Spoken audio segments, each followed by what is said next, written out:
Hello, and welcome to the Neurodivergent Experience. I'm Jordan James, also known as the Autistic Photographer, and I'm joined by my co-host and very good friend, Simon Scott. And for this episode of the Neurodivergent Experience, we are talking about international and domestic travel as a neurodivergent person. Oh, welcome back to the UK, my friend. Did you have a very good time stateside? I had a good time stateside. It was interesting, and equally interesting, you have also recently, just before I left actually, you got back from the States. Well, like ships in the night, it feels like ages since I've seen you. In the recording world, we've not spoken for a couple of weeks. Obviously, we bring out an episode every week. But this is actually us catching up after we've been traveling. So I think we'll have a really good episode for you guys this week because we've got a lot to talk about. I've just come back from Georgia and South Carolina in the south of North America. Yep, just about right. Geography there. And absolutely loved it. But I did have a very up and down experience with travel. And if you followed Jordan on social media, you will know you also have had an up and down experience with traveling to the States. It was insane. Like, I still look back and go, what was that man thinking? Like obviously he wasn't thinking. So for those of you who haven't watched the very watched viral video of me in a meltdown complaining about what happened to me in the airport. So we flew out to the US a couple of weeks ago via British Airways at Heathrow, and we had ordered special assistance, as my wife and I needed special assistance, and we're walking up to the special assistance desk. There's literally no one in the queue. There's no one there. There's 3 desks, not a single person, and we're like, wow, this is great. That's what you hope for, you know. Yeah. So we went to, walk up to the desk, and as we're walking out, I'm all happy, and suddenly someone says, "Stop right there," and I'm like, "What? What's happening?" Like a command, like stop there. Like really aggressive, like immediately aggressive. And I was like, what? What's going on? And he's like, and I looked over and it's just this man standing there in like a uniform, and he's like, yeah, just wait there. And then he carries on talking to the people he was talking to. And I was like, wait a minute, what do you mean wait there? Who are you? Like, what is going on? This is the disability queue. I was like, this is where I'm going. And then he beckons Sylvia over to his little desk, his little power-hungry desk. And he's like, do you need a wheelchair? And Sylvia's like, no. And I always hate that. And this is why I want to get into this at some point. I do think the accessibility badge, because that's what it is. It's an accessibility badge. And accessibility isn't just physical. There's lots, and I think that the accessibility signage, just being a person in a wheelchair, that is really screwing up anybody with invisible disabilities or anything different, any different disability. So you could be deaf, you could be blind, you could have all sorts of disabilities, and yet you are not counted as disabled because you're not in a wheelchair. And the people in wheelchairs are counted as being so disabled that people don't even bother addressing them. They only address the person pushing the wheelchair. Yeah. This is a real problem and it needs to be fixed. But anyway, back onto the story. That's a whole nother episode. That's a whole nother episode. So Sylvia goes over to him and, he says, do you need a wheelchair? She said, no. And he's like, well, what's wrong with you then? And Sylvia's like, oh, Wow. we're autistic. Christ. And Sylvia's like so innocent. She's like, we're both autistic. And he's like, okay, fine, go on. And he's like, oh, good. We've passed your examination. Aren't you the freaking Balrog of the airport? You shall pass. And I'm just get your flight on time. Yeah, you're allowed this. And I'm like, I know I'm allowed this, you Burke. But I didn't say anything nasty. I just said the actual fact. I just said, and I didn't approach him because I was quite far away. I just sort of said to him, I was like, you shouldn't ask that. You're not allowed to ask that, because he's not allowed to ask that. He's not allowed to do anything that he did. And that was made clear to me later. He shouldn't have done anything he did. I said, you're not allowed to ask that. And he was like, that's my job. And I said, I don't care. you're not allowed to ask You're that. doing it wrong. Yeah, literally, you're doing your You're job doing wrong. it wrong, yeah. So I just turned around and I'm like, well, I've told him that he's doing his job wrong. So that's my day done.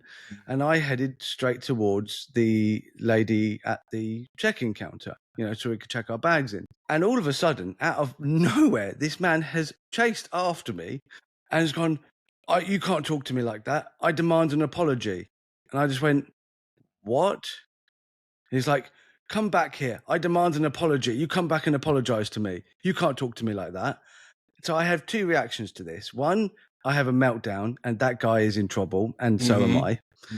Or two, I just completely go into my shell and I become a child.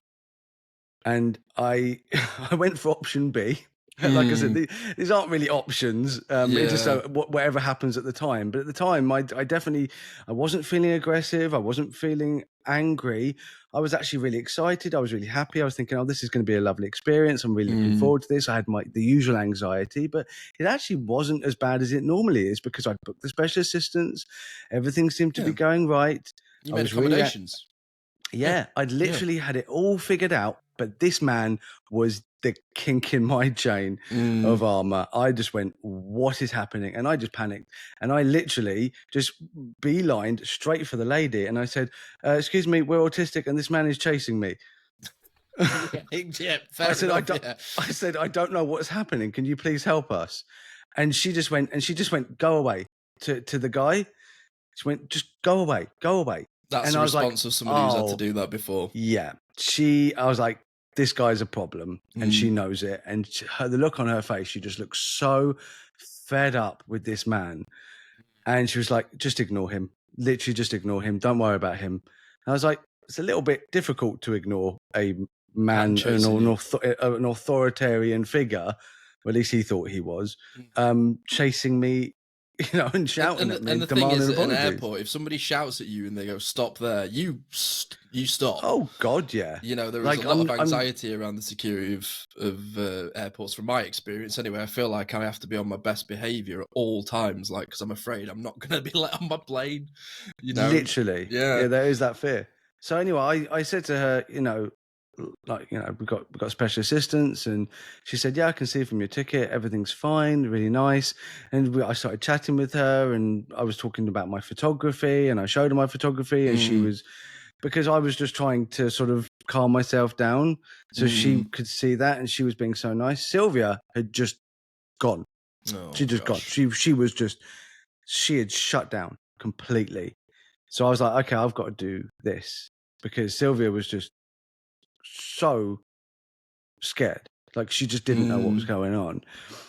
And then as we're calming down, this lunatic, and that is the only way to describe this man, this toxic masculinity nonsense, he literally barges past Sylvia, like didn't touch her, but like went past Sylvia, like leaned over the woman's desk next to us, still ranting and raving about who I am, and he demands an apology. He can't talk to me like that. Looks at the screen and says, I'm taking your name down, which is illegal as far as I am concerned. To do what? Because it's none of his business. Oh, and I was thinking, what is happening? Like, I started getting genuinely scared. Like, oh, I'm not getting on the plane now. Like, he's going to go and tell security to go and and get your his brain, mates. that's it. You spiral. Yeah, I'd be exactly the same. And this woman said to him, and this was beautiful, right? Because I've never really experienced a lot of this. I've experienced some of it, but not a lot. I think because I'm an advocate and because I look the way I do, I don't think I experience a lot of it. But she said, he's autistic, leave him alone.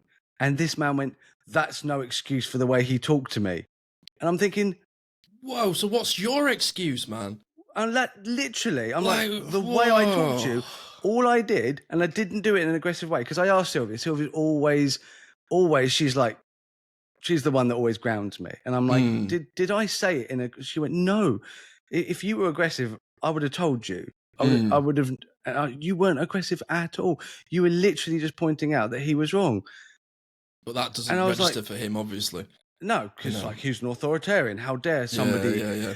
And Sylvia just went straight away, like when because the woman said, "Don't worry about it, don't worry about it, don't worry about it," and I'm like, telling me not to worry about a man who was going mental at me, and then taking my name down.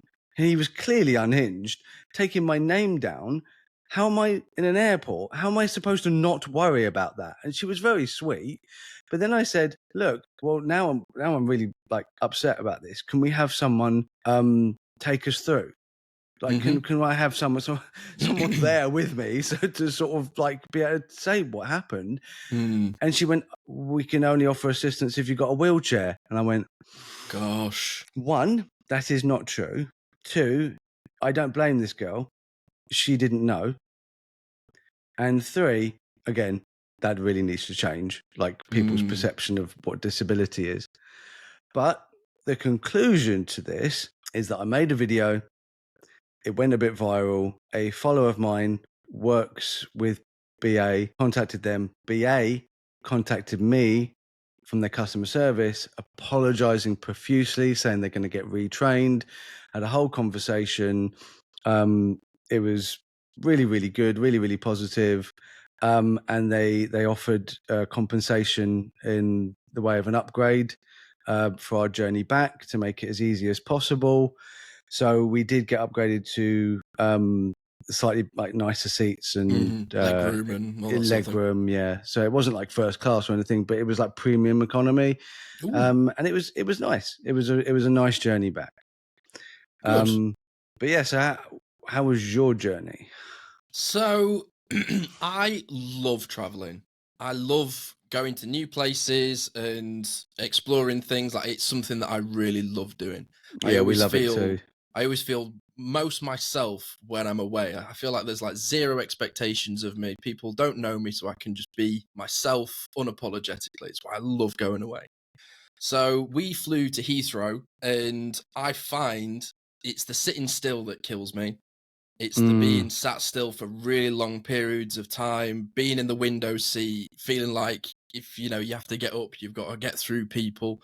I find, I hate that. yeah, it's the social anxiety of it, of just being like, "Excuse me, sir, I Yeah, know excuse you're me, asleep, but one needs to have a little tinkle." So that was essentially it. But like, on the way there, we had a great flight. The films were good, the seats were comfy. We had a guy next to us who wasn't very chatty, didn't want to tell us his life story until 5 minutes before the plane landed. Ideal.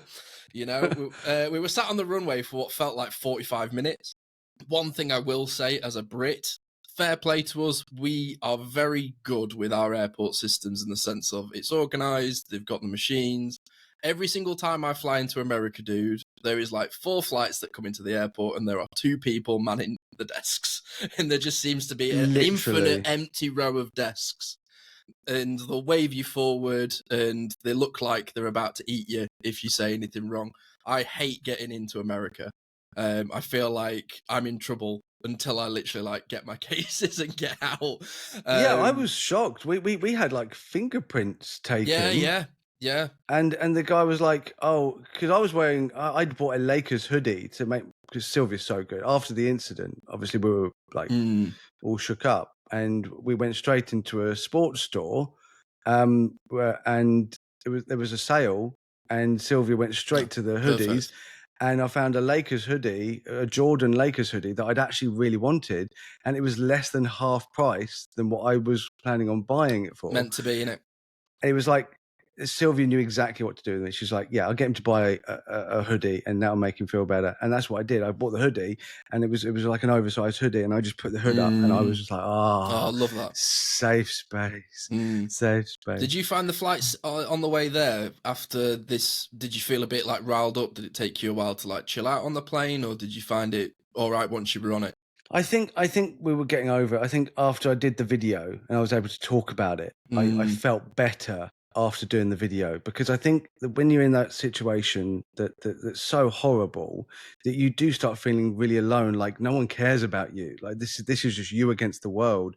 And I'm not even going to say that I'm fortunate. I'm privileged. I'm so privileged to have such an amazing community behind me, and the fact that I can do a video and literally I didn't even have to complain to BA. Someone complained on my behalf. I'm incredibly fortunate to be in that situation, but I didn't do the video to get anything from it.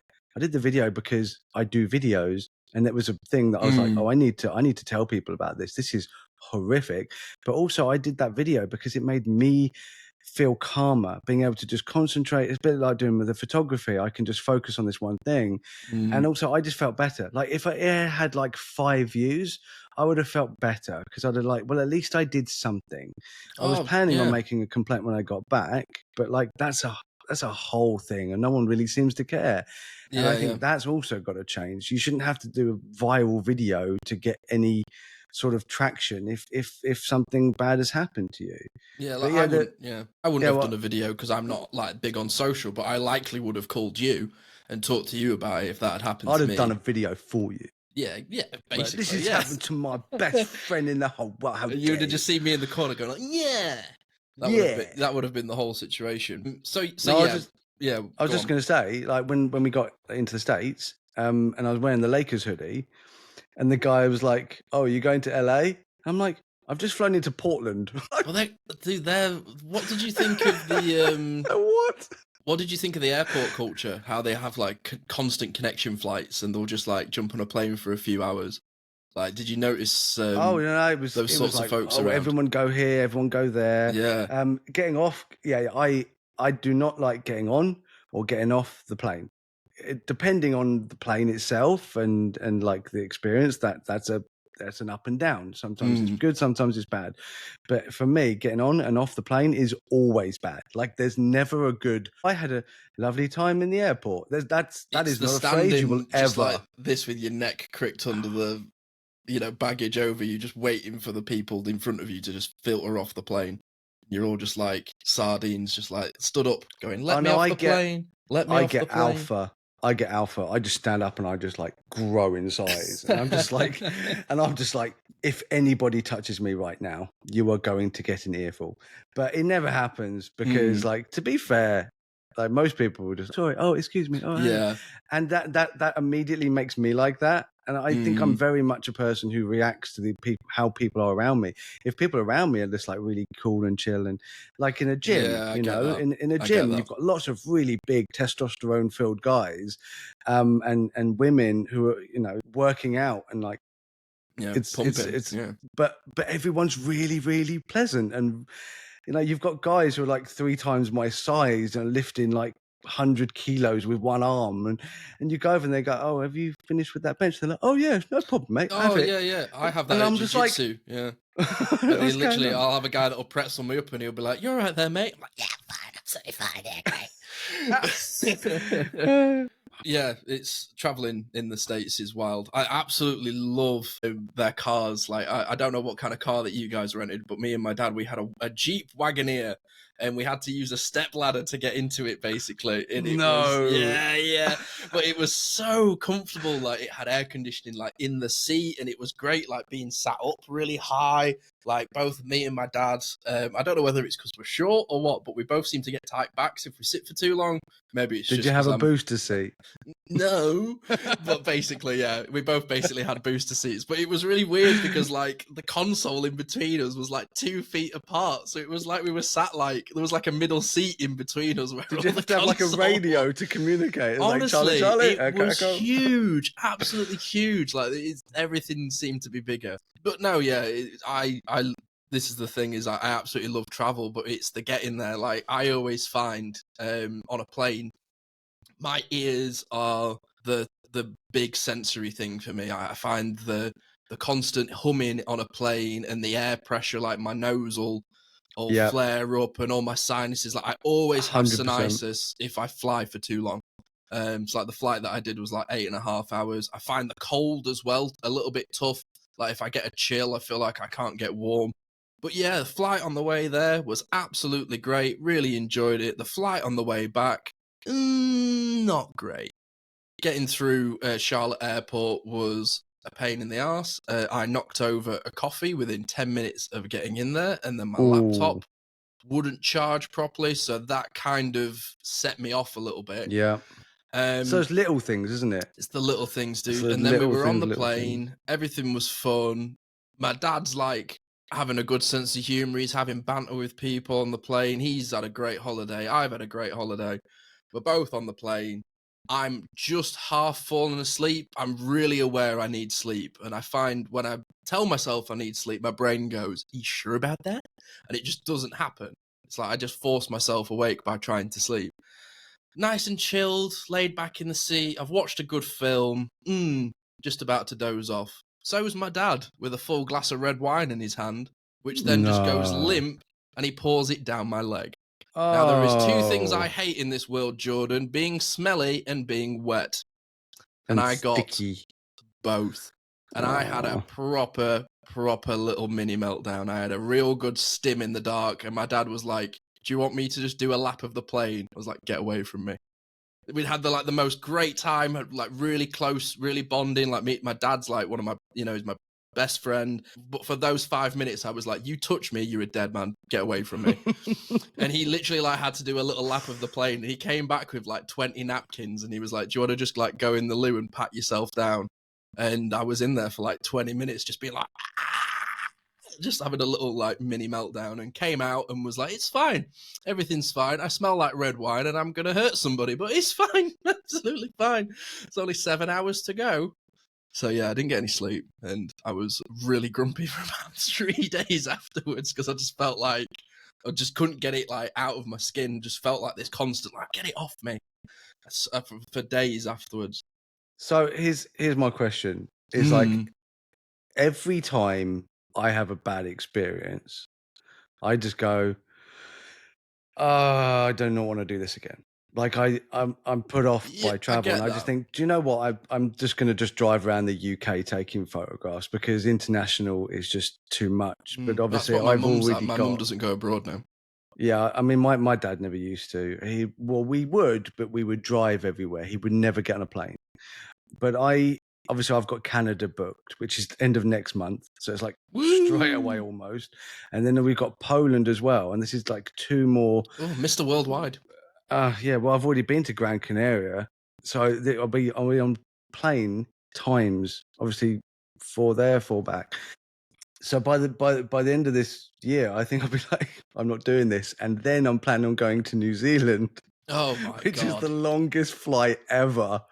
And Sylvia's like, "Yeah, we need to upgrade if you're going to do that." So I've got to really scrimp and save, Yeah. because I don't have to pay for accommodation, because I'm staying with a friend. So that's a good thing. So we just have to pay for flights and then stuff Yeah, when you we're out could there. put a bit more on it, I guess. Because this is Yeah. the thing. If I could afford premium economy, I think I would do it. Because I've always walked down a plane and been like, "Oh, look at these chums paying 800 quid extra for a flight." But then after getting red wine poured down my leg and not being able to move further than my knees, and I'm 5'7", I'm a little dude. I can imagine there are folks out there that would have had a much worse experience if that had happened.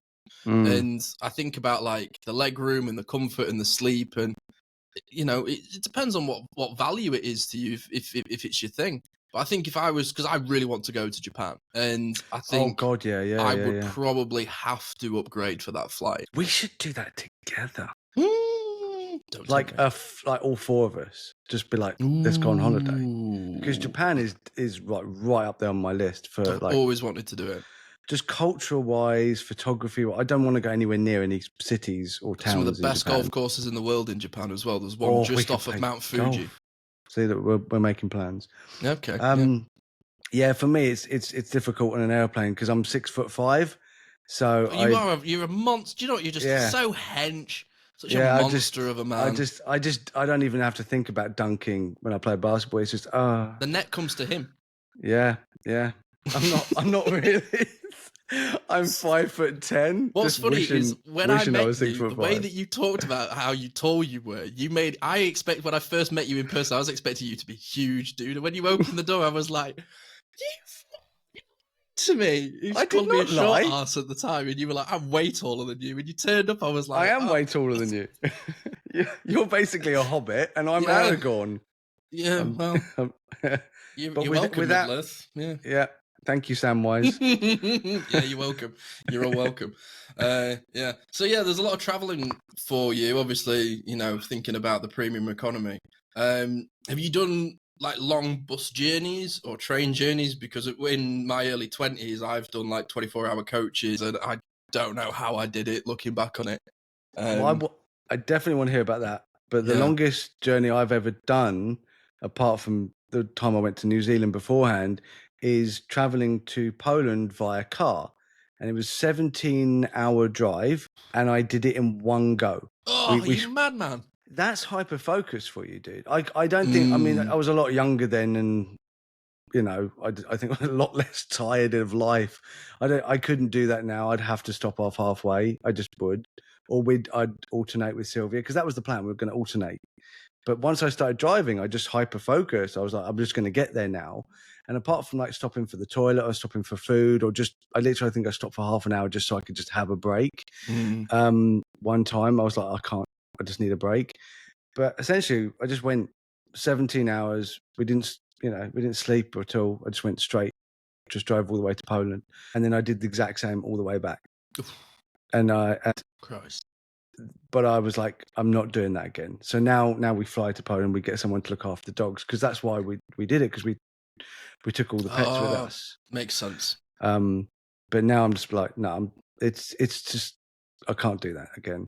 But yeah, but that's me in control, which is fine, because I think that having that control of the vehicle and of like when you want to stop, when you don't want to stop, you have that full control. So for me, I felt like that was okay. I didn't get bothered by it. Plus I have like I just put it in cruise control, and the Autobahn in Germany is crazy. Yeah, it's I was wild. it doesn't have a speed limit. So I'm just doing like 100 miles an hour thinking this is the fastest I've ever driven on a road. And people are coming up behind me and beeping at me because I'm going too slowly, even though I'm overtaking a car. They're like, oh, you should be overtaking quicker. And this guy in a flipping McLaren or whatever who wants to, and they go past me like I'm standing still. I'm doing 100 and they go, It's wild. and I'm like, that's so dangerous, but so like so cool to see a McLaren just going past you like a zoom. Yeah. Oh, do you know what's saying about McLarens? When I first moved up to Manchester, I used to commute down to London. I kept the same job, so I would drive down and drive back in the same day or twice a week. And there was one particular time during COVID where the roads were just completely empty on a Sunday. We're talking, tail end of 2020. And I passed a McLaren leaving London, and it pulled off, and I was like, oh, cool, P1, the McLaren, sexy car. And as I got to Birmingham, dude, about 2 hours later, the same McLaren went past me. So it had obviously stopped for a bit, and then it would just bombing down the motorway. A speed camera must have hit it, but it must have been doing like Autobahn speeds, like 140, 150. Yeah, it looks cool, but in reality, that's how death occurs. Terrifying. That is how death occurs. I've seen on some roads. nasty crashes on motorways driving late at night. It's always guys that are driving cars that are just not ready for. Yeah, literally too young, and they get the driving license and they're like, oh, I can drive like Damon Hill. Showing my age I can right drive now. a 250 brake horsepower car, and just we'll see how it goes. Yeah, it's not wise, guys. But I've been down the Autobahn in a coach, and so the first time I ever went to Holland, I got an overnight coach from Victoria, and it was awful because you just don't feel like you can get off. When there's no loo or anything, and you feel like you just get a bit restless, you're just constantly moving around in your seat, you can't get comfortable, you can't sit still. And there'll always be one person that will be playing music off a phone. Why do people do that? Where you're just like on a bus for like 18 hours and they're just on the back like like what is like headphones have existed for decades. A bit longer than that, yeah. Well, technically everything's decades. But unless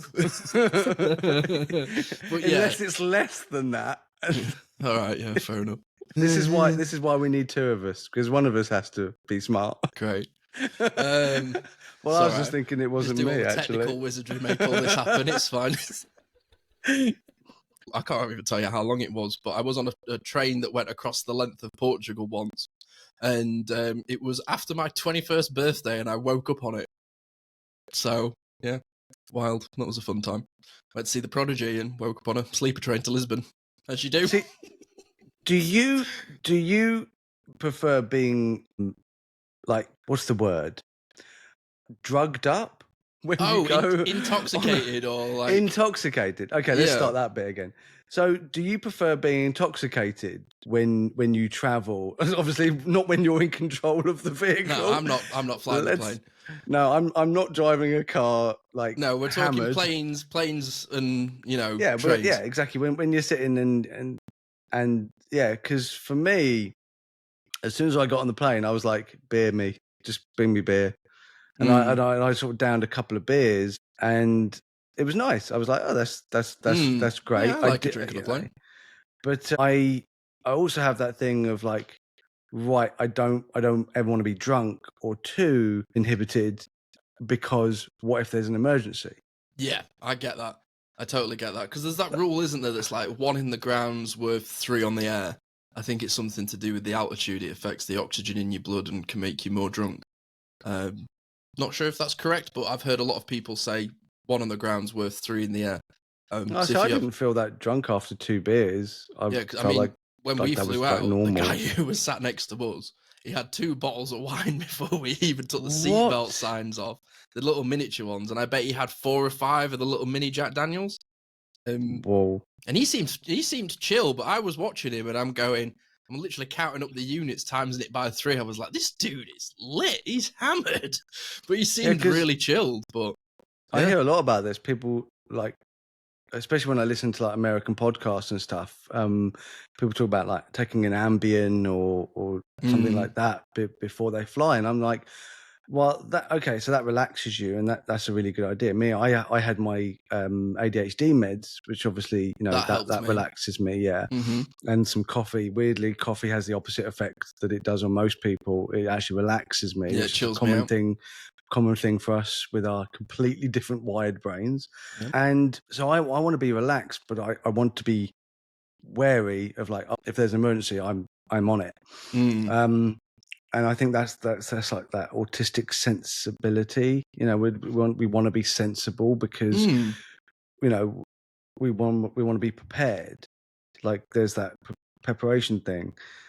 But I just think, like, why would you be completely out of it on an airplane? What if the airplane's crashing and you're just like, yeah, this is the best ride I've ever had in my life at Disney. It's the last ride. Yeah. You're not at Disney. You are thousands of feet in the air. Yeah. See, this is something I actually wanted to ask you. I have there are times when I'll be on a plane where I'll like walk to the toilet and I'll walk down the aisle and I'll be like, I'm doing a catwalk 38,000 feet in the air. There's absolutely nothing below me. And then I am aware that there is a huge amount of space between me and the ground. I'm not afraid of falling. I'm afraid of gravity.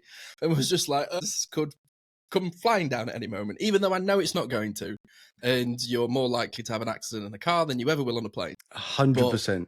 I still have that moment where I'm on a plane and then suddenly I go, I'm in a tin can that is a torpedo that could fly to the earth. And I do have this I do just get a little bit worried and I have to chill myself out a bit. Bro, there are people listening to this on an airplane right now. Sorry. Who have just been like, thanks, Simon Scott. I didn't think of that. I really appreciated that. Disclaimer to all of I hope you're having a wonderful journey. If you look to the left of your window, there are no gremlins on the wing. There are definitely gremlins. There are definitely gremlins. It's us. We're the gremlins. We're the gremlins listening to it. Yeah. So I find actually if I have caffeine on a plane, so normally I'll have a black coffee or I'll have a Red Bull or something. Like we've said, really chills me out, and then I kind of just like binge films. I watched some old sci-fi films I'd never watched before, which was kind of cool. Do you watch the programs on the plane? Obviously, this is only for long haul flights, but do you watch the programs on the plane, or do you bring your own like a tab? Because I've got my tablet, which is like 3 times bigger than the little screen I got. Yeah. So when I flew to Charlotte, I kind of broke it up. So the first hour I watched an episode of Shogun that I had on my phone, and then I edited our Brett episode. Nice. For a couple of hours. That killed a few hours. And then I just started watching a couple of films. I watched Arrival, which is one of the Denis Villeneuve films, which is really, really good. I think you'd enjoy that.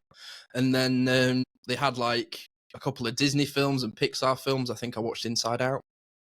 So I just did things like that, just kind of zoned out a bit and It just got, like got a killing few time. hours sleep. Yeah, to be honest, it's just killing time. It's the sitting still though that I find difficult, and turbulence as well. It's like I don't get frightened, but that drop of when your stomach goes a bit like, ooh, that can really unsettle me, and then I feel like I just need the loo for the next however many hours. I know, yeah, that. Woo.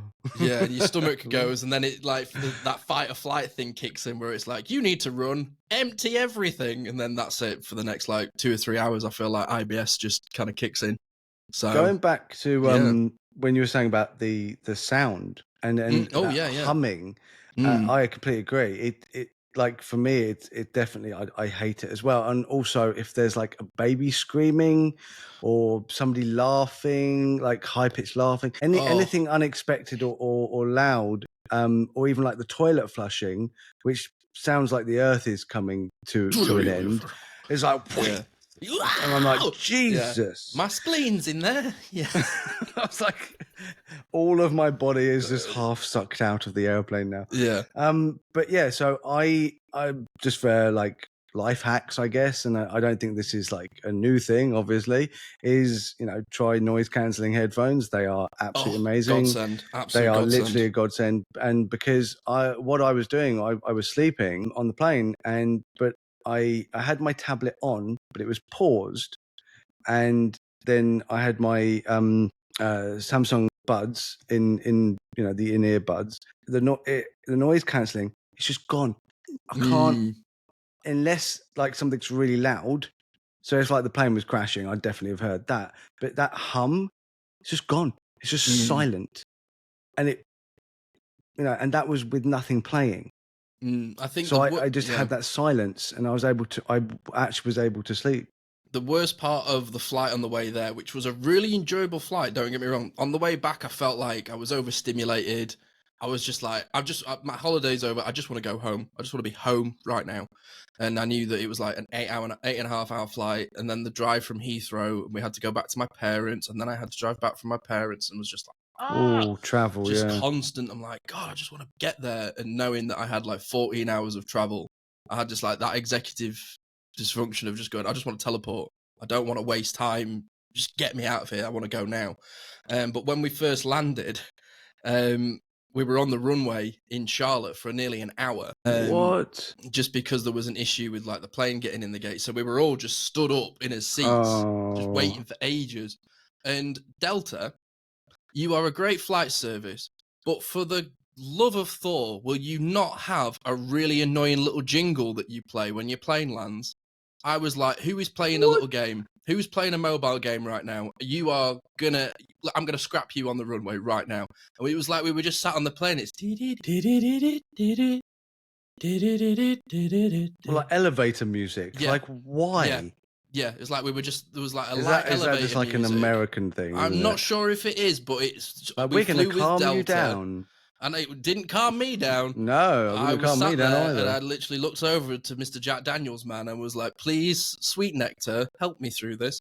But no, that was one of the worst parts of it. Was sitting there on the runway, going, "Well, I can see that I'm here. I want to go." And everyone around you is getting irritable, and you can feel that like tension in the room, in the atmosphere. People are getting a bit short and a bit tense. And this bloody jingle, dude, I was like, just turn it off. That was the only bit that got me, is this little like just constantly playing for like an hour. I was just like, just make it stop. I had to just sit with my headphones on and blaring like metal music, like really loud, and then just taking the earphone off and being like, I'm still there, and just like going back. I feel like my poor dad, like he really did see the full yin and yang of my moods, because he's like, you're so chilled, you love American people, and then as soon as we were in the airport, I was like, goddamn Americans, they don't have passports, and just like getting really riled up. I did most of my swearing in the whole trip.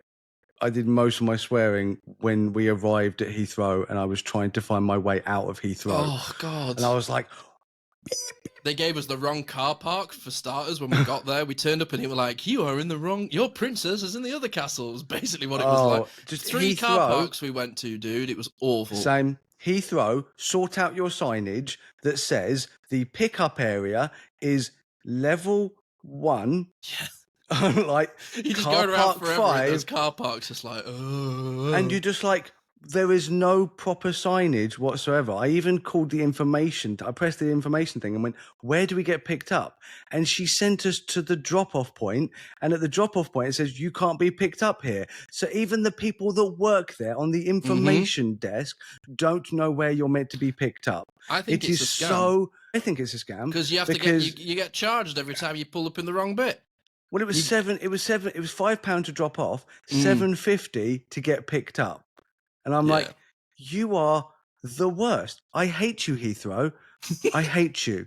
I hate everybody who designed Heathrow and designed all the signage. I literally hate you. And this is official.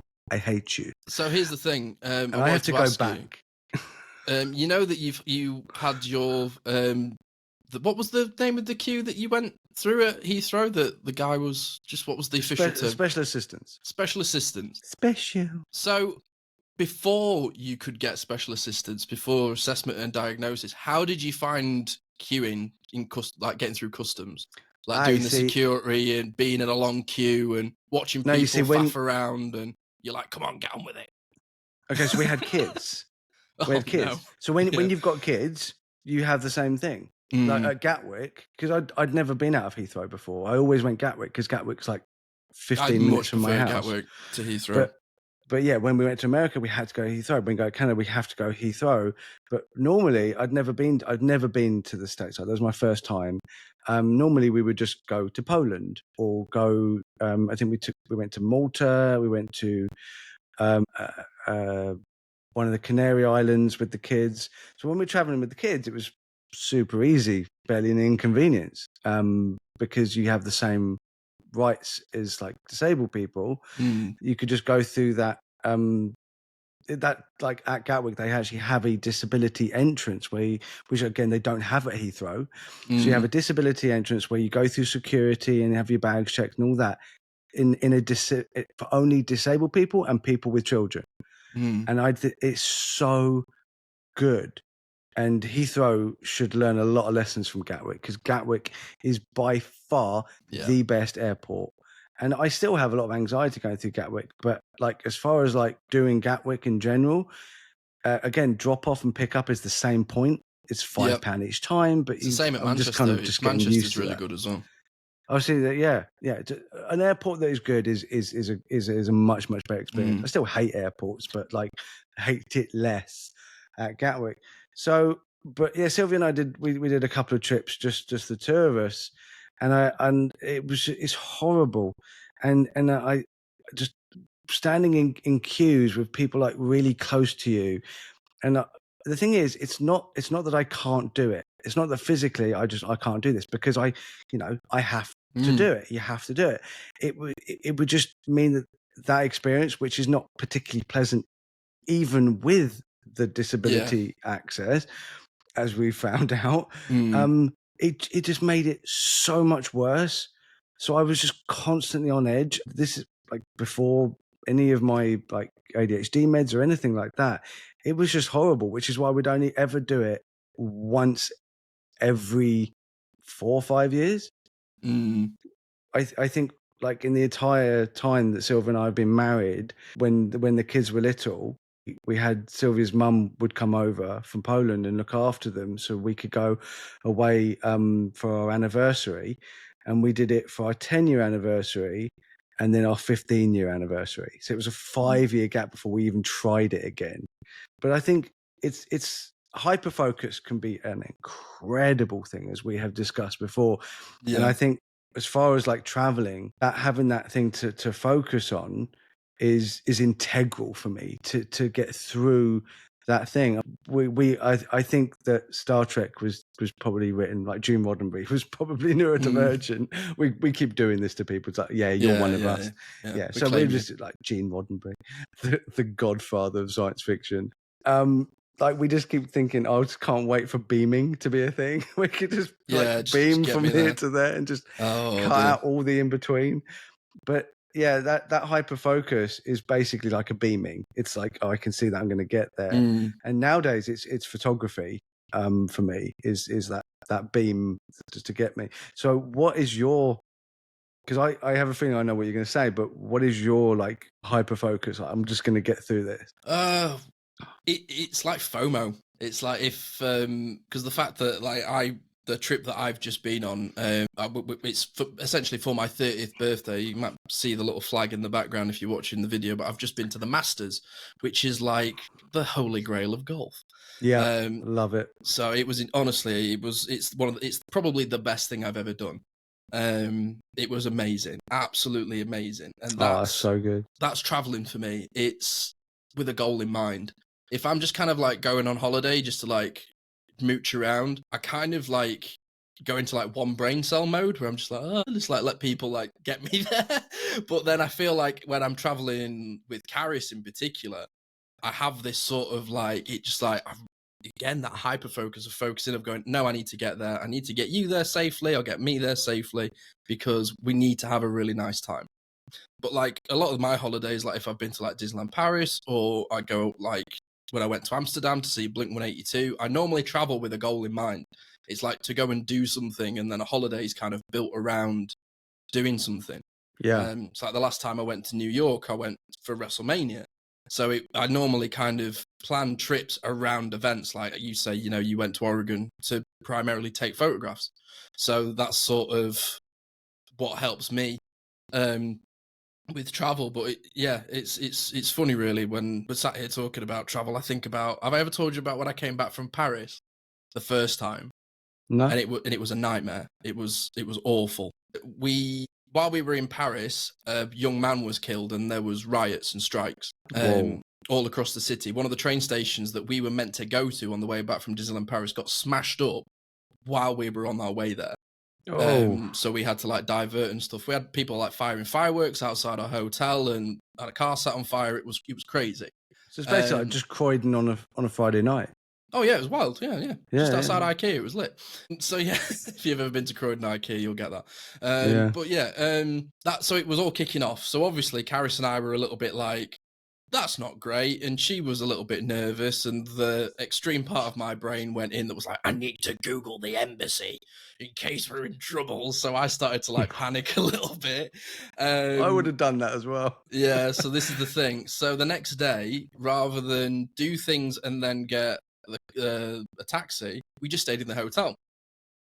Our taxi was an hour and a half late and was then, I don't know if you've ever driven through Paris, but I will never do it again.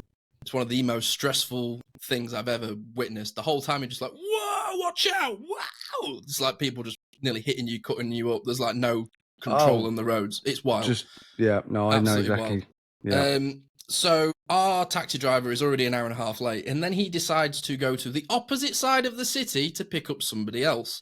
And this other couple gets in the car, and they were an elderly couple, and we were smushed into this car. I was in the middle seat without a seatbelt.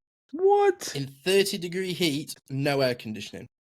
So I'm already struggling. Do you know what time we got to the airport, Jordan? 50 minutes before our flight. Dude, that is disgusting. I jumped out of the back of the Uber. I slid over the bonnet of another car, threw the suitcases out of the back. I was full meltdown. And I slammed the boot on the head of the driver because he didn't get out of the way quick enough. I didn't even apologize. Well I was deserved. like, screw you, out of the way. We got into the airport, dude, and the queue for the baggage was out of the building. And I was like, we're not getting on this plane. And then obviously my brain started to accelerate. I was like, there's bloody riots here. We're going to be stuck here. We can't got a hotel here. Like, oh my God, what's happening? And I lost it. Bawling my eyes out, flapping my hands. I was gone. And Caris was like, it's okay. I'll sort it. She went off to the desk and I calmed down. In the time that she walked to the desk and walked back, she had a meltdown. We get put to the front of the queue, get pushed through. 20 minutes before our flight, we get to the passport thing and we get to the queue and the woman in front of us is watching Netflix on her phone And she's just like umming and ahhing and stuff. And she's got 2 kids with her. The 2 kids go to the counter and the woman's going, "Hello, children. Oh, you're beautiful children. Oh, let me take photo of your children for you." Starts having a photo shoot. And we're like, we're trying to get on the effing plane here, lady. And literally we ran through the plane. We were the last 2 people on the plane. As soon as we got on the plane, they shut the doors. And I sat down and literally I was like, boom, boom, boom, boom, boom, boom. I was so stressed out. That sounds like, that sounds worse than being awful, shouted dude. at by a lunatic in an It's airport. the worst experience I've ever had on a plane. No, I literally got on the plane, drenched in sweat, shaking, and then the bloke next to me dropped his headphone and was like fumbling around, and he slapped my leg and was like, "Can you move my leg? I'm looking for my headphone." And I literally threw my headphone off, and I was like, "Say please." And he was like, "Oh, sorry, mate." I was like, "Yeah, I've had a bad day. You don't let me take it out on you." And he kind of like put his headphones on, I put my headphones on, and Karis is sat at the window seat like, "It's all right, babe. It's going to be okay." Just like stroking me. I said, "It's only an hour flight. We'll be absolutely fine." And I was like, "Get off the plane. Get me off the plane." I know this is going to be a different episode, but where would we be without our better halves? Prison. Yes. I don't doubt that for a second for both of us. We'd have been doing a podcast from prison. This would be like, this is the Neurodivergent in Prison podcast. We'd be doing the podcast, and you just hit your call. There's 2 minutes left. We're like, right, we've got to wrap up, guys. No, genuinely, honestly, once the filter goes, dude, I have to be so careful. It's like I black out, and I kind of come round, and I'm like, I just really hope I didn't upset anybody it's going to come back and haunt me in that time. Okay, so we've covered airports and planes. Great bit of advice I want to give everybody is if if I don't care if you don't go, I'm not disabled being autistic. The fact is autistic people have multiple disabilities. All of us have different disabilities. All of us different abilities. But don't ever feel ashamed of booking special assistance. You are entitled to it, as if you're autistic, if any neurodivergence is counted as something you can get special assistance for, and you can get the sunflower lanyard. You can get it in different colors. It doesn't have to be green and yellow. I've seen them in different colors. I saw a black and white one, which I thought, I fancy that. I don't like one. You don't have to wear them around your neck. You can put them on a bag. You can hang them off they just have to be visible. I hang mine on Pooh Bear. So he's on the back of a thing, but it's visible. But after what I went through, I just put it around my neck now because I was like, I need to make it more visible. But you shouldn't have to make it visible. You can pick them up online where you have to pay for them, unfortunately. But if you go to Gatwick Airport, and I think Tesco's as well, if they have them available, you can get them for free. They will just hand them out. They don't ask you what your disability is, which is where I learned that you're not allowed to, because in Gatwick they said, no, we don't ask, we're not allowed to. So it's all a trust thing. So don't go and get one if you don't have disabilities, because that's naughty. Don't take advantage of the system. But we deserve this, because the fact is disability is disability, and don't ever be afraid to just go and say, look, I'm disabled. I have an invisible disability, or I have a physical disability. I need a lanyard, please. And they will just hand them out, especially in Gatwick. They are really nice in Gatwick. I never had a bad experience because I keep losing mine. So I've got like 5 of them just hanging around the house. But Sophie's used it. Sylvia's used it. I've used it. But booking special assistance as well, I learned my lesson with that when I didn't do it once, and that was not fun. But yeah, sunflower lanyard and booking disability. You don't have to prove anything. You don't have to send any paperwork. You just talk to somebody, and most people are really, really great. So that is my advice to you if you're going to travel. And that's traveling in general. Like if you're going on a long coach journey or something like that, let them know I have a disability. And you are entitled to certain accommodations. So what about trains? Because I know that trains are like a big thing for autistic people. We love trains. I'm pretty sure we love trains. Being on a train. Love a train. Yeah, we just don't like being inside the train. There's never enough seats. There's always loud people. Why do people eat fish on a train? Because they are Satan. It's just wrong. I was on a train for 10 minutes the other day, and a lady sat down, a seat in front of me, and she went, Do you know what everyone's going to really enjoy right now? My tuna sandwich that's been in my bag for 6 hours. Oh, I love a tuna sandwich, but not one on a. I don't. Now You've tuna can got get to in the be bin. aware. Now in You've the got to bin. be aware of people around you. Now, Like other people exist. These people weren't around me. Again, people that jump on trains that have had 4 cans of Stella. No one cares that your football team may or may not have won a game. Keep it to yourselves. No one It's cares. like, I do not need to listen to, baby-voiced TFI from 2003 through your Sony Ericsson Walkman. Give it a rest, guys. As somebody who lived in London for 8 years and had to get the Central Line and the Northern Line to work, people, we can see you. You are in public. I have seen a grown man at Liverpool Street Station take his shirt off and have a shave on a tube. I have seen somebody take a full Wetherspoons full English breakfast from Liverpool train station and eat it on the tube. That's actually really, really cool. No, it's not, John. But Just seriously, sitting there having your breakfast. That sounds honestly, crazy. like the amount of times, don't get me wrong, guys. I've been on trains at Waterloo Station, coming in from my night out at 5 a.m. and seen people go to work. We've had that exchange where we're like, yes, we're both in the wrong. We're both having a horrible time, but here we are. And I just don't get how people just are on trains and they go, screw everyone else. I'm going to do what I want to do. I think that's people in general, like even driving. Like people, it's like true, people I guess. driving are just awful. Like, oh, I don't need to indicate. I didn't need to use that thing that's literally next to my fingers while I'm driving. The official way of telling people I'm turning. Yeah, because I'm such a selfish beep. Oh, Uber drivers that pull in and then indicate are my favourite. My absolute favourite. It's just like, I'm just going to turn in here and, I'll indicate just to let the people know that are already around the corner that I'm coming. Yeah, great, thanks. Bolting the gate after the horse has gone. Yeah, basically. You're just like, well, you've already turned, so why are you now indicating? Yeah. People that don't use their lights in the dark or in foggy weather. Wild. It's absolutely... So, actually, Jordan, this is giving me a good thought. So, do you spend much time in London at all? Do you go to London often? No, I deliberately avoid London at all costs, except for going to a few places in London which I love so much. I just will go there. And one of them is the Natural History Museum. Of course, love it there. Adore the Natural History Museum. It's easy to get to as well. Yeah, very easy to get to and I'm used to the journey, so it's a very, very easy thing for me to do, and I make sure that I go after 9 o'clock. One, because it's like half price. And Euston's crazy before 9 o'clock. Yeah, the prices of trains are horrific. It's cheaper to fly to Manchester from London than get a train. Yeah, literally, it is horrific. It's a joke. And before 9 o'clock, you've got like everyone going to work, and that's just. I cannot deal with that. Crazy. I cannot do it. I used to have to do that every morning.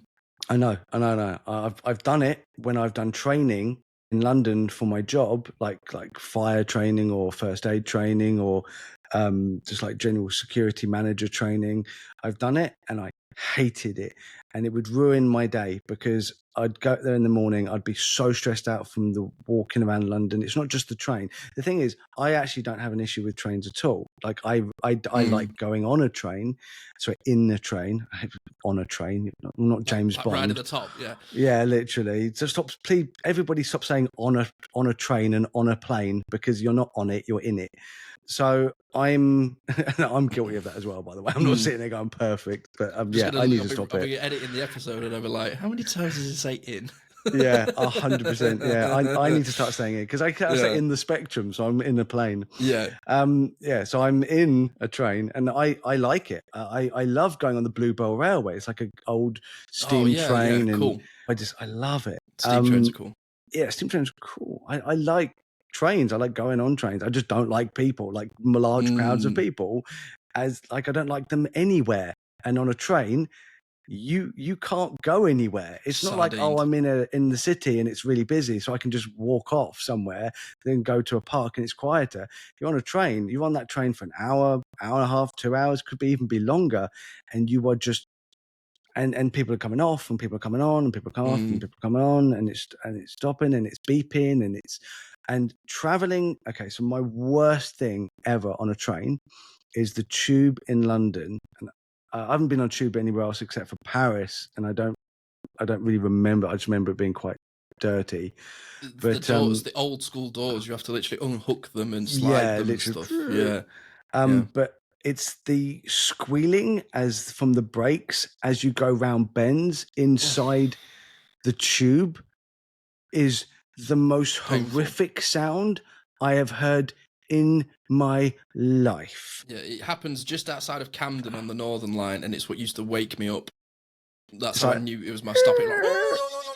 It's horrible. So actually, I've just got a question for you, Jordan. One of the most stressful things I find about getting on a train is when I get on a train abroad, because I don't understand the language. I'm like, is this my train? Is this the right train? Is this the one?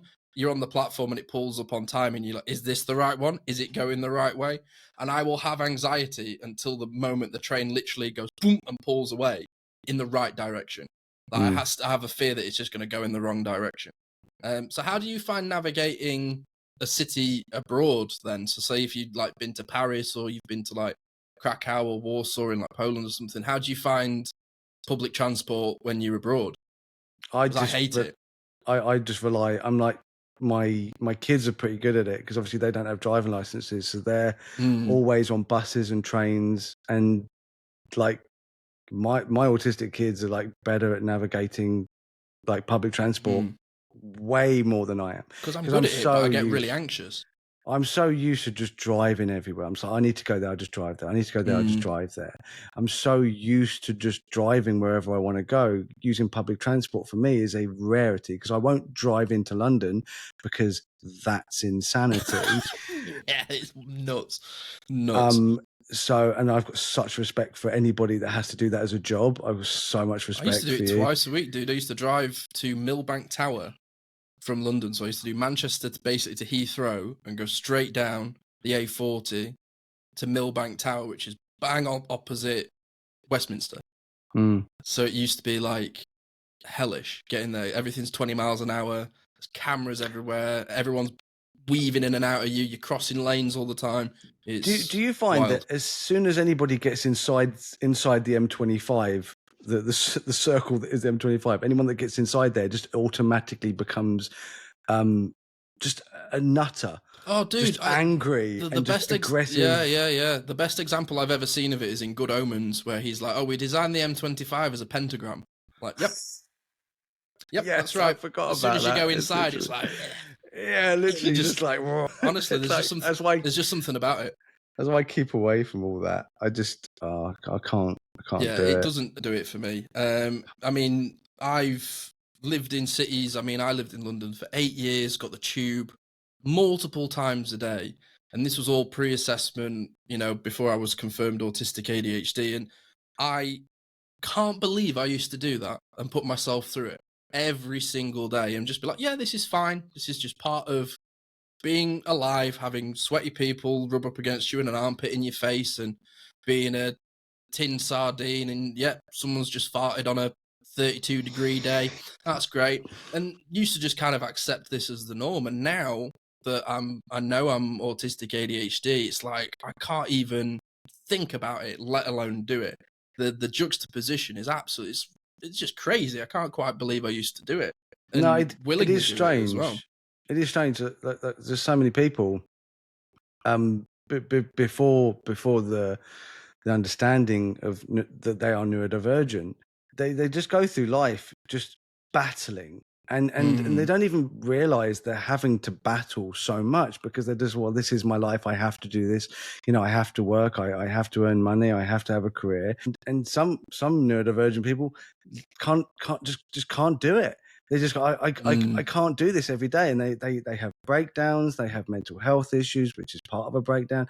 Depression. I had depression so many times, like serious depression. So it was that serious depression. We've been over this that led me to taking up photography because I had to find something to escape my day-to-day job, and all that was a job that was outside of London, but it was stressful having to cope in the working world, in the world in general. When you're a neurodivergent person that doesn't know they're a neurodivergent person, that doesn't have any accommodations or help as a neurodivergent person, that doesn't even look to help themselves because they're like, I'm just going to tough this out. And there is a lot of that is just, I'm just going to get through this. when it's damaging us. It's literally damaging us because the world is not really for us. I mean, nature's for us. That's what's for us. We thrive in nature. I really believe that. But cities and towns, that's especially for me, that's not for me. Like, I don't mind doing it, but like, I can prepare. So I can have my headphones. I can go at certain times. I can Google where I'm going to go and have everything meticulously planned, and then have alternative backups in case, like, well, the train is late. So if the train is late, what I'm going to do is I'm going to make sure I get there early.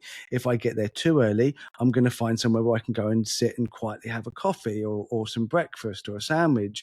If it's in a park or it's, in a coffee shop, and I will meticulously plan every part with, and this is really important to know for a lot of neurodivergent people, is having alternative plans, because like when plans like go backup wrong, routes and stuff. and to lower your expectations of like, well, I expect it to go like this.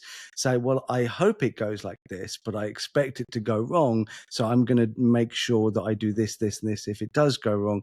It's all about the planning. So, but I didn't do that before I understood that I was neurodivergent and understood that I needed these plans. I just react.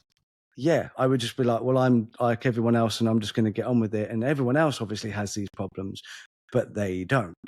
And that's why I would have meltdowns. That's why I'd be moody. That's why I'd be angry all the time, just angry. And I'm like, I hated being angry all the time. This is my base mode. My base mood was just anger and then happiness on top of anger. It was just anger was just my level. Literally. Constantly just woke up annoyed. Yeah, because you knew you had to do it again. Well, I was already like, it had a spoon deficit. It was like I wasn't using spoons, I was earning spoons, and that's where it gets nasty. Well, this is why, I mean, I've been offered like positions in London through my job and say, oh, would you like extra training and you can move up in the company? And I've gone, no. I am in the countryside working at a data center, and it's perfect. It is perfect for me. The thing is, the idea of going to London and working in London is not what bothers me that much. Like, I know how to do my job and I could probably do it in London. I don't want to, but I probably could. It's the fact that it's like, I would have to do that, but I'd also have to get there. And that journey there, and then the anxiety of having to have that same journey back, everything in between, which would be my work, is already ruined by those two journeys. And that's why I was like, I don't think that I would be very good at my job, because I'd be too stressed all the time, and it would be really bad for my home life. And overall, I think it would just be terrible but I know like neurodivergent people that thrive in those conditions. It's the chaos, isn't it? Yeah, they thrive in those conditions. They grew up in those conditions. I grew up in the middle of the countryside. We had 27 houses on our entire estate and not another house for miles. Our village didn't even have a shop. We just had a pub and a church. I had to go to the next village just to go and get like sweeties or like a bakery or something like that. And that was like 20 minutes bike ride. Like, I was just about to say, back in the day, a long distance used to be a 20-minute bike ride, and anything other than that was a trek. And like, because that's what it used to be like for me, because I grew up in like Doncaster's, essentially loads of little villages with miles of fields in between, and then there's just a town centre. So I've lived in the town centre and I've lived on the outskirts. But it's funny what you were saying, Jordan, about living in a city, because I currently live in Manchester, which is a lot quieter than London, but it is still a city. And I feel like when I was younger, I was like, I want the big lights, I want the big city. I've grown up in like a countryside town.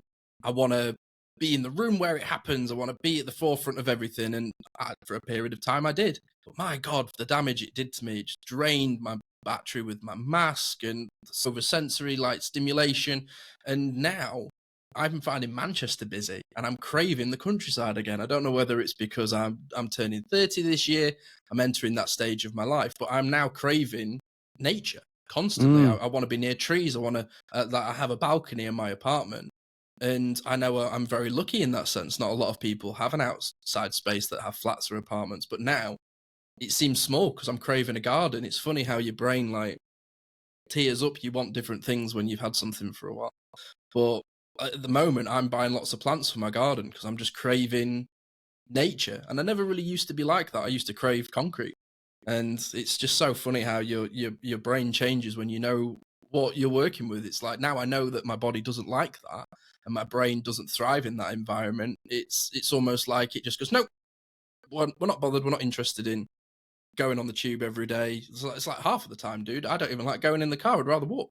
I never used to be like that. I was always, Mm. now I'll get the tube, I'll get a cab. I'm not walking because it takes too long. But now if I can, like a cab or driving is normally my alternate route. If I can walk it, I'll just walk it. Yeah, we actually like deliberately we got a house just outside of town, so it's not like in the town centre. But I'm in like Horsham. It's very quiet. It's getting a lot more built up nowadays. They're building more houses and stuff, but it's still relatively quiet. And we've got a house just on the outskirts of town, and I can just like it's less than a mile. Like we just walk in, and most of the time I just walk in because I can't be bothered to drive and find parking and all that when it's literally just like I I think like the time 0.7 as of a well. mile. It's a good Yeah, excuse to listen to a podcast just like this one. yeah. And it's also a time where I like listen to albums or an audio book. So if sometimes it's funny, I literally saw something like this before we came on where people are talking about like there's a trend online that's like girl math or boy math, how people think about things. But I saw something earlier, it was like neurodivergent math, which was you have an appointment at 1 o'clock. So that means that you need to be there by 12:30, which means that you leave at 11:30, which means that you need to be showered and eaten by 10 o'clock, which means you need to take your meds at 9 o'clock. Oh, that's my whole day gone. Yeah. And Oh, yeah. and that's how I That's think that when I apply that to travel, it's like if I've got a flight at 7 a.m., I'm probably going to be at the airport at 2 in the morning so that I know I'm there. It's like I need to know that I'm going to be safe when I travel. I'm there on time. Like the idea of missing a flight for me is just gut wrenching. The idea of missing out on something because I miss a flight would absolutely send me bonkers. so obviously most of my travel is by car. I think it's certainly easier for me, but it's getting harder and harder nowadays because you've got more people on the roads, less people using their indicators, less people. I mean, most people have always driven quite badly because I think people get so easily distracted when they're just driving in a car, almost like they're not even driving it. Phones Um, and vapes are a pandemic behind the wheel. I mm, see somebody with a mm. phone in the left hand, vape in the right hand, and they're almost like driving with their wrists. See that a lot at the moment. Yeah, yeah. So what is the furthest you've ever driven in one go? Obviously, I went to Poland, as I said, but so what's the furthest you've been? Ever driven in one go? Just one go, like obviously stopping every now and again, but like I've got a destination. What's the furthest you've been? Because in the UK, for me, it was Scotland. So I did like 9-hour drive back from Ben Nevis. Gosh. So I've been in a car from Doncaster to Cornwall, which is like 7 hours. Mm-hmm. I've been on a bus for like 18 hours. I'm trying to I'm think. talking about just But I've driving. never Just driven. you I've never just like driving bum the car. driven. I'd say maybe like 5 hours, 5.5 hours without stopping, and That's that's just that's quite average nowadays. chilled. That's an average drive. That's the Yeah. thing that amazed me about America is that they're like, oh yeah, we'll just pop to the next city over. It's 150 miles. They're like, oh yeah, I'm just around the corner. It's only 100 miles. It's like when we were talking to Summer and they were saying, oh yeah, well, just the local shop's like an hour and a half drive away. And I was trying to explain to somebody when I was in the States how close Liverpool, Manchester and Leeds are together. And they were like, that's like basically the same postcode. It was like, it's not, it's a big distance, but there's a big population. And I was trying to explain to people like how driving in the UK is so congested. Like when we were in the road in the States, there was so much room between all the cars. And everyone's like, there's not like the left hand, right hand system. Everyone's weaving and bobbing and undercutting in between each other. And it seemed relatively quite chilled. I don't know whether we just obviously, you just have good days and bad days.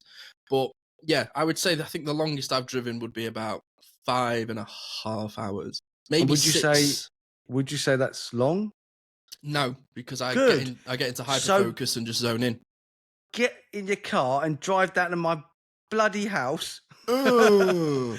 which you promised Yeah, to fair do, enough. and I have gifts for you. Ooh. I'm not sending them. You've got to come pick them up. I've got Oh. multiple gifts for you. Oh, I love being your friend. I've This got a is so gift. nice. I've got a gift right here, and you can't see it. Hello, you're so cute. You can't see it. Is And it an animal? no. Right. Well, Okay. it's Yeah. not. Fair enough. It's alive in my mind. It's the thing is, it's not a case of having. It's not a case of the drive. I can do the drive, my friend. Unfortunately, Do it. it's the time. No, It's useless. getting the free No. time. Well, if I don't see you in a week, I'm Selling breaking them. this off. Yeah. No. That'll be the end of it. Screw you, Yeah, buddy. but buddy. no, fair enough. I take your point. No, you got to come around my house. That's a must. Anyway, so car travel, train travel, we covered these. So traveling 2 places we've covered. I want to talk about like the destinations. What is the most interesting country you've ever been to? Like the one you just when people go, oh, I've been there. So when you say I've been there, and then people go, wow, yeah, no, I've always wanted to go there. That sounds amazing. What is that one place for you? Well, genuinely, at the moment, if I tell people I've been to the Masters, I either get an FU or I get that's really cool. That is really cool. Genuinely, I had my hat on when I came back, and somebody was in the bar and they went, "Oh, somebody bought that for you." I was like, "No, I got it myself." Nice. And they were like, "F you," and they just walked off. And I was like, "Yeah, F me." But yeah, I would say probably like events that I've done. Like I've been to WrestleMania in New York. I've been to Pebble Beach to watch the US Open in California. So they're like the things that I kind Golf of go related. sports related things. Yeah. Yeah, but some of the most interesting places I've ever been to. I've been to St. Lucia in the Caribbean, which is really beautiful. Really, really beautiful place, and the people are awesome and the food's amazing. That's a great experience I've had. I really enjoyed Croatia. Being on holiday there, it amazed me, like the architecture. It's a lot of castles, like Game of Thrones is filmed there and things like that. Amazing pizzas because it shares the med with Italy. Although Italy's somewhere I've been to ski. I went on a ski trip to school in the north of Italy, but didn't really feel like we were in Italy. So you are well travelled then. Yeah, I've been very lucky in the sense that I've thanks. Anyway, so yeah, no, I've been lucky in the sense that I've done a lot of traveling. I had grandparents that used to live in Portugal, so I've spent a couple of weeks of summer there until I was like 12, 13. So I've done a fair little bit across Europe. I've done the East Coast and West Coast of America. I've done Florida, Disney like a couple of times when I was a kid. Nice. But yeah, for me, it's the events, it's things that I've traveled to as like big experiences. I find that's the thing that I love doing with traveling. Like if I was to go to Japan, I'd make a real tour of it and see a lot of things and try and time it up with something that's happening over there. Or you and me have got. Well, I'm thinking like the spring with the flowers coming through, the cherry blossom, the cherry blossoms coming through. Because I missed that. We went to the Japanese garden in Oregon, in Portland. Oh, it looked incredible, dude. Oh, it was gorgeous. I got that really cool koi fish. He was being a bit coy, but I managed to get him. You need to scale up your jokes. It's right there. You can't miss it. He was a bit coy. It was perfect. Anyway. But unfortunately, I missed the cherry blossoms by like 2 weeks, and I was like, But then I'm kind of glad because I'm like, well, now I need to go to Japan. Oh, darn it! But yeah, like for me, obviously, like before photography, we traveled around Europe when I was a kid, and I'd been to Poland quite a few times visiting, Sylvia's family, but my family because I'm quarter Polish as well. So I've been to Poland loads of time, all over Poland. Not somewhere I've ever been. Yeah, no, it's Gdansk, especially the city where Sylvia grew up in, is the old town. It's one of my favorite places, and I'm going back there this year, and this will be the first time I've been there with my camera. Like, cool. I'm going to go and do photography now, and I can't wait to like get some really cool pictures in the town, which is not something I normally do. But anyway, so before photography, I didn't really go many places you know, that were like, that's an incredible place to go. But as soon as I started taking pictures, I was like, I need to go to these places. Obviously, I'm looking online. I'm seeing people who have visited there taking amazing photographs. And I'm like, I know I can take photographs like that. I know I can do what they've done. I just need to get to the right place. I needed to push myself as a photographer because I was like, okay, I can take pictures around the UK and like locally and people love them. But I'm like, I need to go Gotta get to out like, there.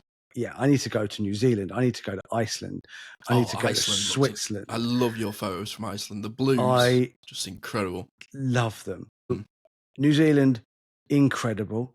South Island for photography was nuts. It was so cool. You got the Wanaka tree. It was amazing. That's why I want to go back in January, kind of see my friend. But also, we're gonna stay near the Wanaka tree so I can get like different compositions, different colors, and like morning, night. Like for me, that's one of my favorite pictures I've ever taken. And I want more pictures because it's very similar to the Lonely Tree in Lamberis, which is obviously another one of my favorite pictures.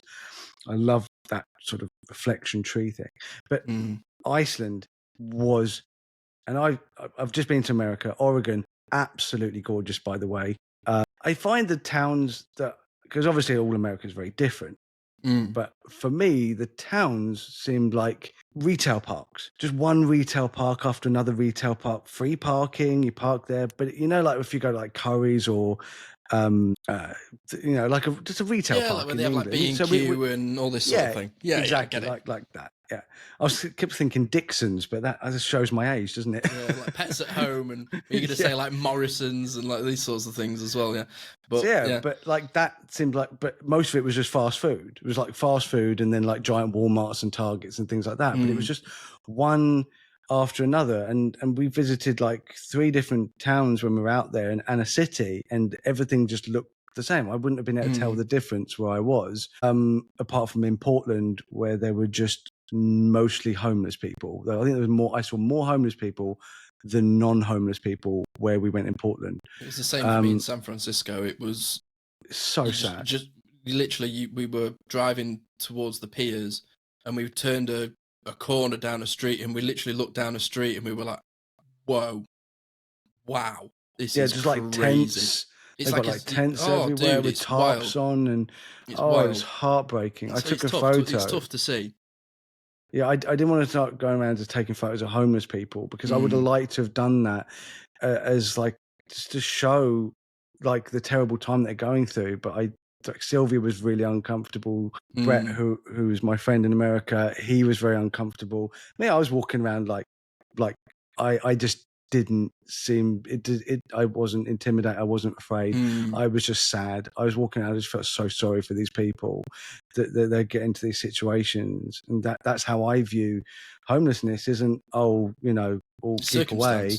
I just feel I'm so sad for these people, especially in the US, which is meant to be this amazing Western country that it's like this greatest country in the world, and I'm like, I'm not seeing that. I am seeing a utterly stunning landscape, amazing waterfalls and forests in Oregon, so green, so luscious. Looked like I was in the Jurassic period. The dark colours are crazy. The dark greens you'll see in the States. God, the photos I took, and the coast was gorgeous. And obviously, I hung out with Bigfoot. He was interesting. He had a lot of really good stories. Until you showed that photo, I was like, yeah, "Oh my God, he's in Bigfoot land! I I'm didn't in even Bigfoot think land. about it, dude." Yeah, no, he's a cool. great he's a great guy. He's misunderstood. Yeah, I mean, to be fair, he's like one of the most famous people on the planet, but he's so humble with it. He's just like, yeah, no, it's cool.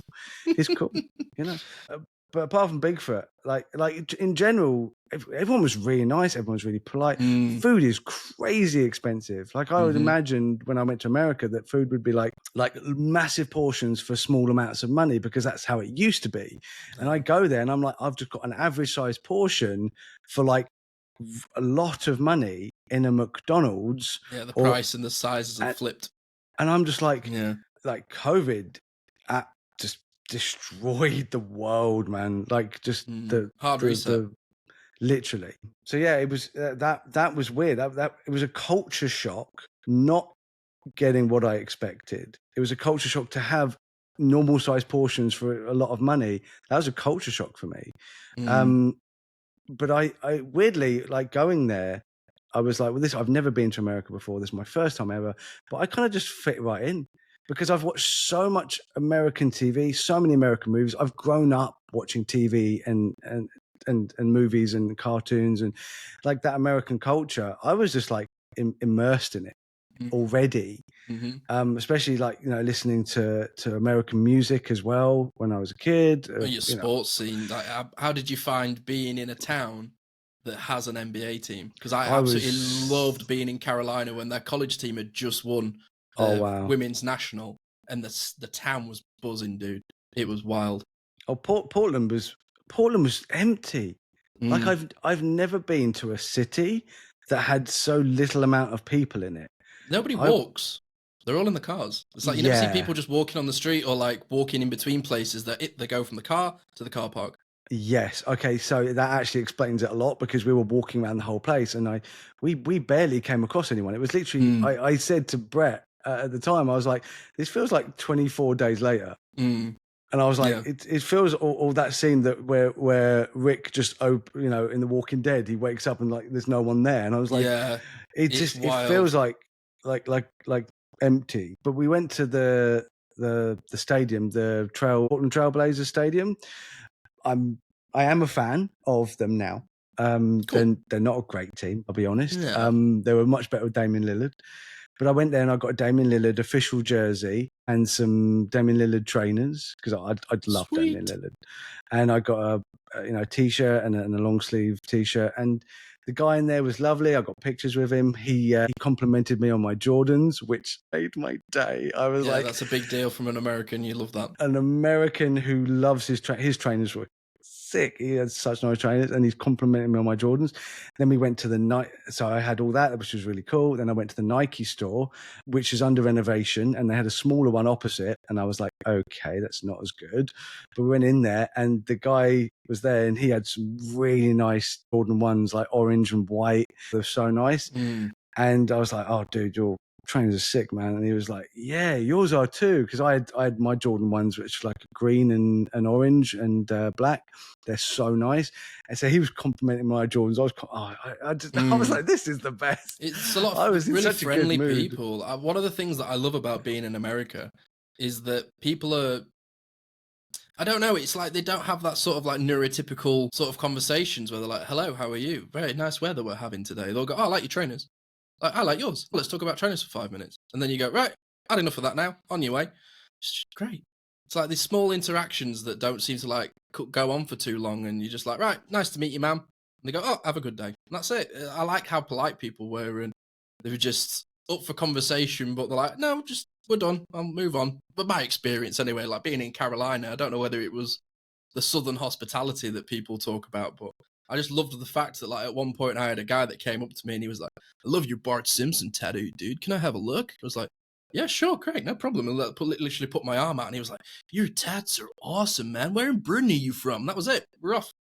Had a chat for 10 minutes, talked about the NFL. And after that, he was like, I gotta go, but nice to meet you. Like, great, love that. That's the sort of social interaction, one, that I'm interested in, and two, I can cope with. It's like, yep, short and sweet. Talk about with special interest. On your way, sir. And they just seemed to have loads of that when I was in America. Just nice little moments of conversation and interaction that weren't painful or trying to impress anybody or like have all these like micro manners. It was just, yeah, I can be really myself in America. I have a lot of friends that say to me, oh, you're America obsessed, because I like American sports and I like going to America a lot. And if I could have a pickup truck, I would. But yeah, because they're awesome. But they're crazy. Yeah, I don't know why, but I genuinely, I don't get me wrong. As a Brit, it's quite obvious the issues that America has. They have things like us, but it just seems to be dialed up to an extreme. But I do really enjoy America. I wouldn't mind living somewhere that's warm all the time. That is for sure. See, I don't want to diss America because I thoroughly enjoyed my time there. Yeah, but and this is from the mouths of Americans. We have Americans on this show, and we're going to have another one next week. We're going to be talking about America, which is why I think we'll talk more then about good our segue. time in America. Yeah. We're going to be having Lyric, the Neurodivergent Rebel. They're going to be on a future episode talking about the US and its culture out there. So, but I would say it's a third world country in many parts that doesn't understand that it's a third world country in many parts.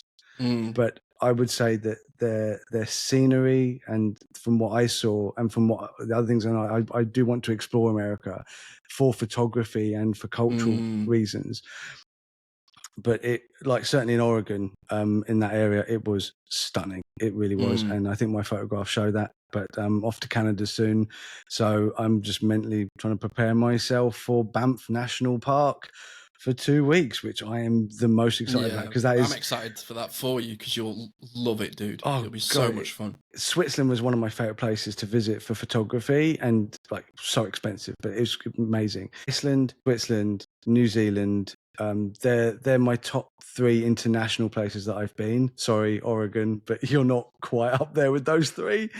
But I think Canada is going to blow all those out of the water. I really do believe that. The Banff National Park especially is going to blow all those out of the water, because it's just a giant version of everything that I love, which is the Lake District. So you're talking about UK, I love the Lake District. I love Snowdonia. I love Scotland. Scotland has made... I've gone over like a blind hill, where I've just gone over this blind hill and then just looked down into this valley, and I teared up because it was so awesome, dude. Beautiful. And that was in Glencoe. When I drove through Glencoe, it made me literally tear up because it was so beautiful. And I've had that experience in Wales as well, and the Lake District, and then obviously you go around the whole world. But yeah, let's wrap it up. I think we've covered travel. We definitely got to do another episode on this. Yeah, for sure. But yeah, so do you want to wrap up with 2 reviews and then we'll say goodbye? I've got basketball in 15 minutes. But take me 5. Okay, go.